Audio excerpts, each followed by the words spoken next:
Hi, my name is Sarah, and I'm going to be explaining the Piezo 1 protein to my friend Sophie, who is not a STEM major, using my model. Piezo 1 is a protein that's located in the plasma membrane, which is in the thin outer layer that surrounds a cell.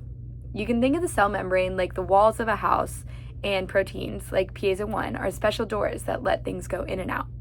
Piezo 1 is a mechanosensitive ion channel, which basically means it's a protein that opens when the cell experiences force, like stretching or pressure.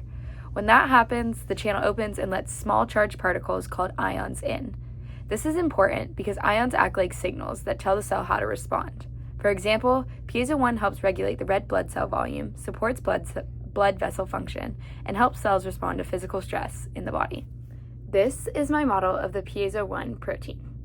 The real protein has a large curved shape that looks a bit like a propeller, and it would be curved in a little bit more, or a dome sitting on the cell membrane. The curved arms normally twirl and spread outward, represented by these straws, and the center, represented by this cotton ball, forms a pore or an opening where ions can pass through. In my model, these straws would normally be curled. However, they represent how the protein sits on the cell membrane and bends when the membrane is stretched. When pressure or force is applied to the membrane, the protein slightly changes shape, which causes the center pore to open and allow ions into the cell. The primary structure is the order of amino acids, which are small building blocks that make up a protein. Amino acids are represented by this bead here that I will specifically get into detail later. Piezo 1 is a very large protein made up of over 2,500 amino acids linked together in a specific order. The secondary structure refers to local folds like coils that form when parts of the chain bend. In Piezo 1, many of these are commonly called alpha helices and embedded in the cell membrane. Since I couldn't curve the straws, the alpha helices are represented by the black straw here. The tertiary structure is the overall three-dimensional shape of one protein chain. In Piezo 1, this folding creates a large curved structure with long blade-like arms that extend outward from the center. These arms curve all along the cell membrane and help the channel to open. When the membrane bends, the shape of the protein channel changes slightly, which causes the pore to open and allows ions to move in and out of the cell. Finally, Piezo 1 also has a quaternary structure, meaning multiple protein pieces come together to form the full working channel arranged around a central pore. Each subunit contributes to part of the structure that helps create the ion channel in the center. This three-part arrangement is important because of how the subunits work together to detect mechanical force. On my model, I use this gold bead to mark arginine. This is the normal amino acid in Piezo 1.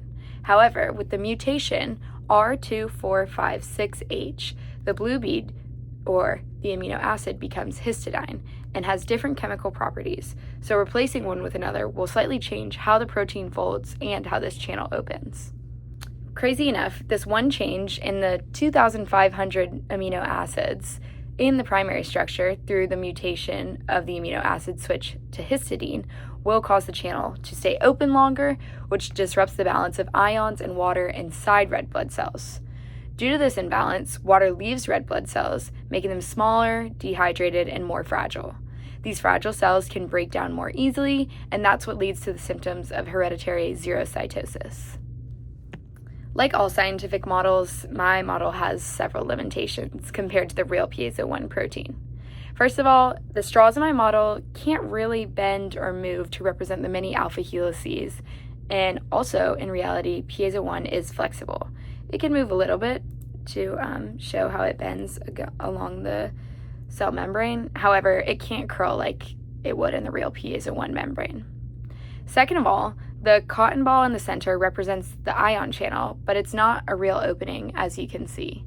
In a real protein, the center forms a narrow pore where ions can pass through, which my model can't exactly show.